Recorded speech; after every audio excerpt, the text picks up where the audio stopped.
I was told by my brother who's in graphic arts industry that said, just follow the process. Just do everything that they tell you to do. I read all the emails, I watched all the videos. If you're nervous before your shoot, I did everything that they told me to do. It was painless, it was simple, and if I could do it, anyone can do it. I was shocked at the questions. It was about 45 minutes or so, and she came back with a script, and I was like, I don't know about this script. But other people were pointing out to me, you need that personal touch.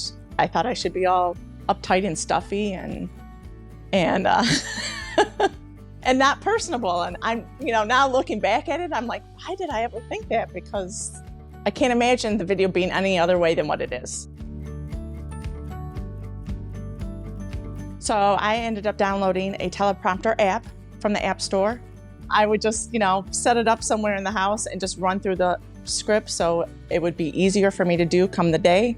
And it also helped work out a little bit of a tongue twister in my script that had a lot of L's all in the same phrase.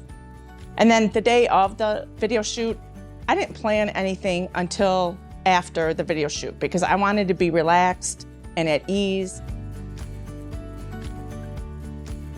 I'm laughing right now. That practice session was awful. I didn't like anything about it.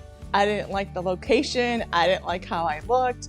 So I ended up sending them a panic email that said, I don't like the location. I don't like how I looked. I don't like anything about this.